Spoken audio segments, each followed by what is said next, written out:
2 Samuel chapter 3. Now there was long war between Saul's house and David's house. David grew stronger and stronger, but Saul's house grew weaker and weaker. Sons were born to David in Hebron. His firstborn was Amnon of Ahinoam the Jezreelites, and his second Chileab of Abigail the wife of Nabal the Carmelite, and the third Absalom the son of Maacah the daughter of Talmai king of Geshur, and the fourth Adonijah the son of Haggith, and the fifth Shephatiah the son of Abital, and the sixth Ithream of Eglah, David's wife. These were born to David in Hebron. While there was war between Saul's house and David's house, Abner made himself strong in Saul's house. Now Saul had a concubine whose name was Rizpah, the daughter of Aiah.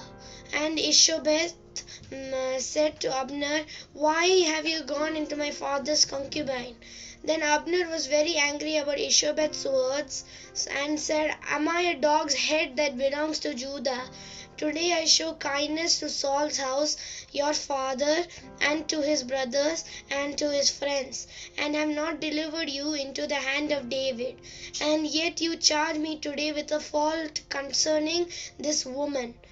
God do so to Abner, and more also, if as Yahweh has sworn to David, I don't do even so to him, to transfer the kingdom from Saul's house and to set up David's throne over Israel and over Judah, from Dan and even to Beersheba."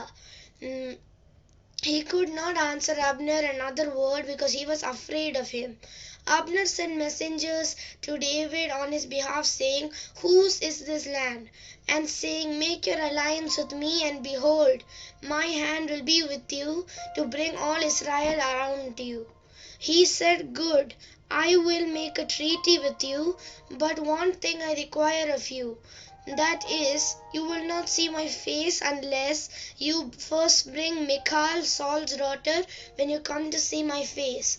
David sent messengers to Ishbosheth, Saul's son, saying, "Deliver me my wife Michal, whom I was given to marry for 100 foreskins of the Philistines."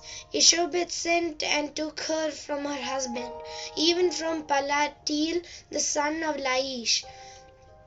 Her husband went with her, weeping as he went, and followed her to Bahurim. Then Abner said to him, "Go, return." And he returned. Abner had communications with the elders of Israel, saying, "In times past you sought for David to be king over you.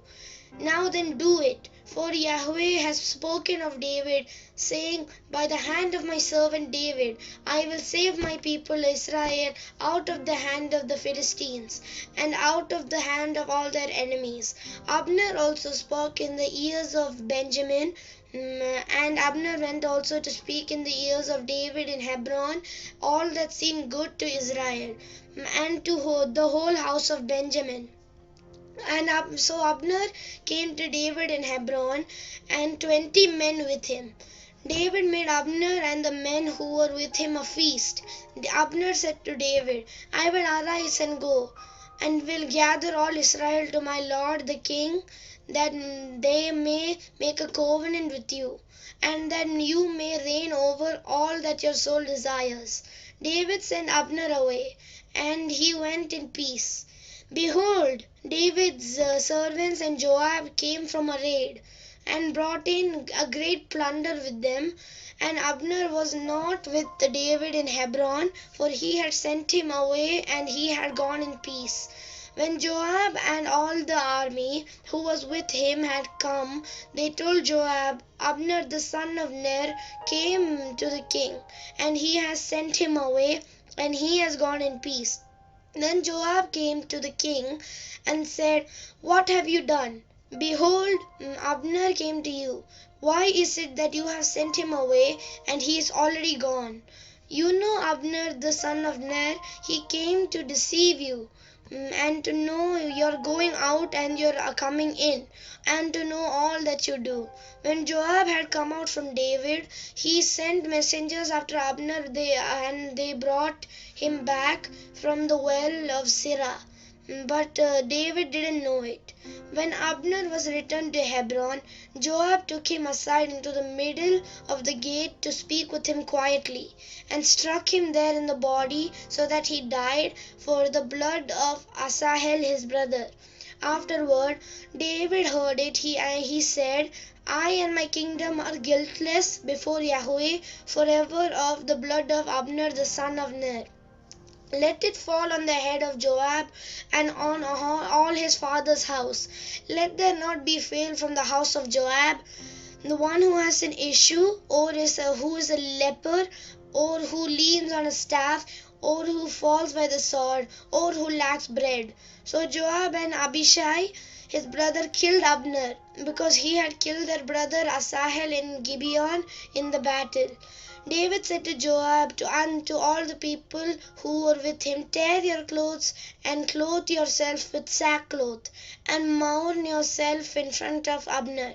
King David followed the bier. They buried Abner in Hebron, and the king lifted up his voice and wept at Abner's grave, and all the people wept. The king lamented for Abner and said, Should Abner die as a fool dies? Your hands won't bound, and your feet won't put into fetters. As a man falls before the children of iniquity, so you fell. All the people wept again over him. All the people came to the urge of David to eat bread, while it was yet day. But David swore, saying, God do so to me, and more also, if I taste bread or anything else until the sun goes down. All of the people took notice of it, and it pleased them, as whatever the king did pleased all the people. So all the people and Israel understood that the day that it was not the king to kill Abner the son of Ner. The king said to his servants, Don't you know that there is a prince? A prince and a great man has fallen today in Israel. I am weak today, though I am anointed king. These men, the sons of Zuirah, are too hard for me. May Yahweh reward this evildoer according to his wickedness. Chapter 4. When Saul's son heard that Abner was dead in Hebron, his hands became feeble, and all the Israelites were troubled. Saul's son had 2 men who were captains of raiding bands. The name of one was Bana, and the name of the other Rechab, the sons of Rimmon, or the Beerothite of the children of Benjamin. For Beeroth also is counted as part of Benjamin. And the Beerothites fled to Gittayim and have lived as foreigners there until today. Now Jonathan, Saul's son, had a son who was lame in his feet. He was 5 years old when the news came about Saul and Jonathan out of Jezreel. And his nurse picked him up and fled. As she hurried to flee, he fell and became lame. His name was Mephibosheth. The son of Rimmon, the Beerothite, Rechab and Bana, went and came at about the heat of the day to the house of Ishobeth, as he took his rest at noon. They came into the middle of the house, as they thought they would have fetched wheat. And they struck him in the body, and Rechab and Bana his brother escaped. Now when they came into the house, as he lay on his bed in the bedroom, they struck him, killed him, beheaded him, and took his head, and went by the way of Arba all in the night. They brought the head of Ishobeth to David to Hebron, and said, King, behold the head of Ishobeth, the son of Saul, your enemy, who sought your life. Yahweh has avenged my lord the king today of Saul and of his offspring. David answered Rechab and Baanah his brother, the sons of Rimmon, the Beerothite, and said to them, As Yahweh lives, who has redeemed my soul out of all adversity, when someone told me, Behold, Saul is dead, thinking that he brought good news, I seized him and killed him in Ziklag, which was the reward I gave him for his news. How much more when wicked men have slain a righteous person in his own house on his bed? Should I not now require his blood from your hand, and rid the earth of you? David commanded his young men, and they killed them, cut off their hands and their feet, and hanged them up beside the pool in Hebron. But they took the head of Ishbosheth and buried it in Abner's grave in Hebron. Chapter 5. Then all the tribes of Israel came to David at Hebron, and spoke, saying, Behold, we are your bone and your flesh. In times past, when Saul was our king over us, it was you who led Israel out and in. Yahweh said to you, You will be shepherd of my people Israel, and you will be prince over Israel.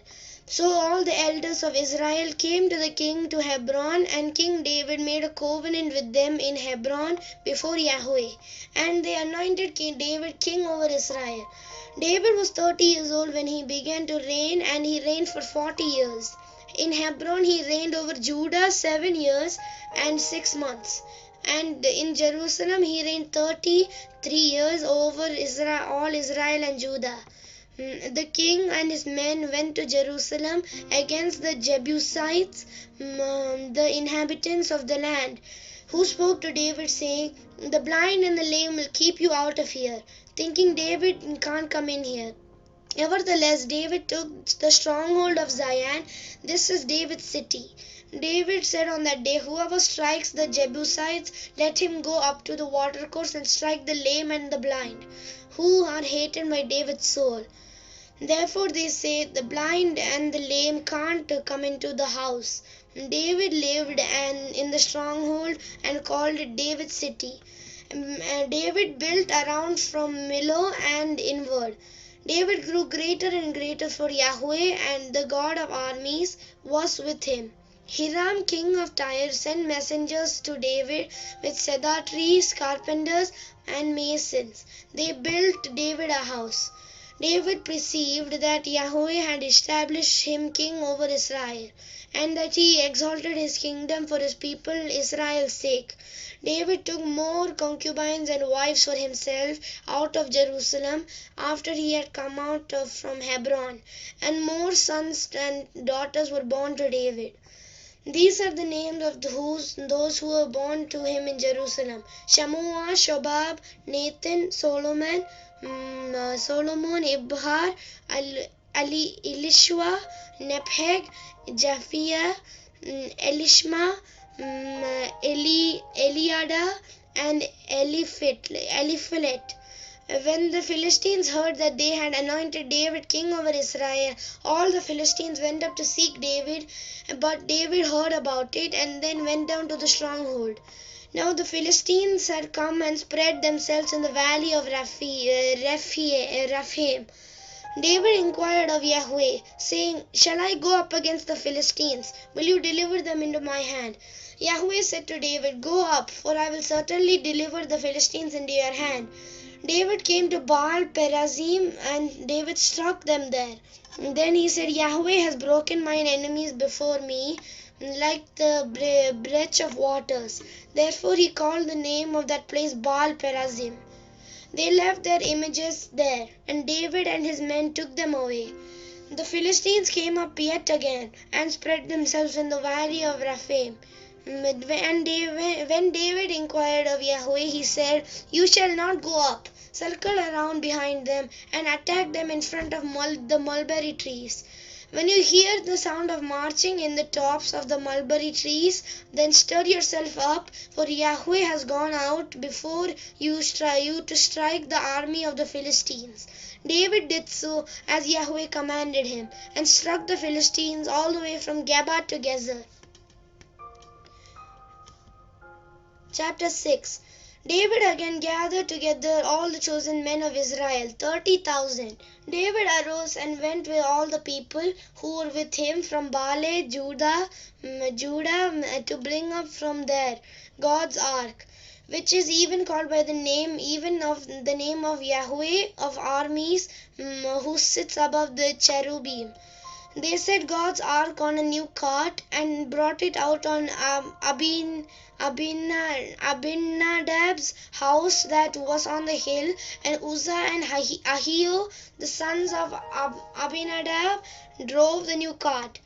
They brought it out of Abinadab's house, which was in the hill, with God's ark, and Ahio went before the ark.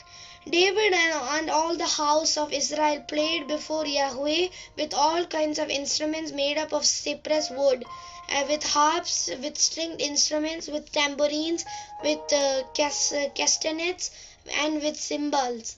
When they came to the threshing floor of Nacon, Uzzah reached for God's ark and took hold of it, for the cattle stumbled. Yahweh's anger burned against Uzzah, and God struck him there for his error, and he died there by God's ark.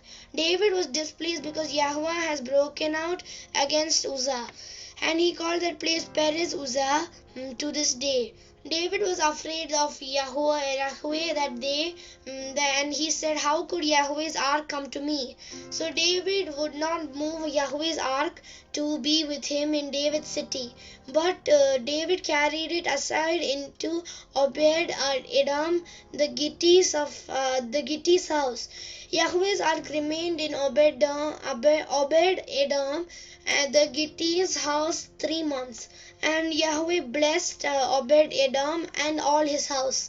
King David was told, "Yahweh has blessed the house of Obed-Edom and all that belongs to him because of God's ark." So David went and brought up God's ark from the house of Obed-Edom into David's city with joy. When those who bore Yahweh's ark had gone 6 paces, he sacrificed an ox and a fattened calf. David danced before Yahweh and with all his might, and David was clothed in linen ephod. So David and all the house of Israel brought up Yahweh's ark with shouting and with the sound of the trumpet. As Yahweh's ark came into David's city, Michal, the daughter of Saul, looked out through the window and saw King David leaping and dancing before Yahweh, and she despised him in her heart. They brought Yahweh's ark and set it in its place, in the middle of the tent that David had pitched for it. And David offered burnt offerings and peace offerings before Yahweh. And when David had finished offering the burnt offering and the peace offerings, he blessed the people in the name of Yahweh of armies. He gave to all the people, even among the whole multitude of Israel, both to men and women, and to everyone a portion of bread, dates, and raisins. So all the people departed, each to his own house. Then David returned to bless his household. Michal, the daughter of Saul, came out to meet David and said, "How glorious the king of Israel was today! Who uncovered himself today in the eyes of the servants of his servants, as one of the vain fellows shamelessly uncovers themselves." David said to Michal, "It was before Yahweh who chose me above your father and above all his house, to appoint me prince over the people of Yahweh, over Israel. Therefore I will celebrate before Yahweh. I will be yet more vile than this, and will be base in my own sight. But of the servants of whom you have spoken, they will honor me." Michal, the daughter of Saul, had no child to the day of her death.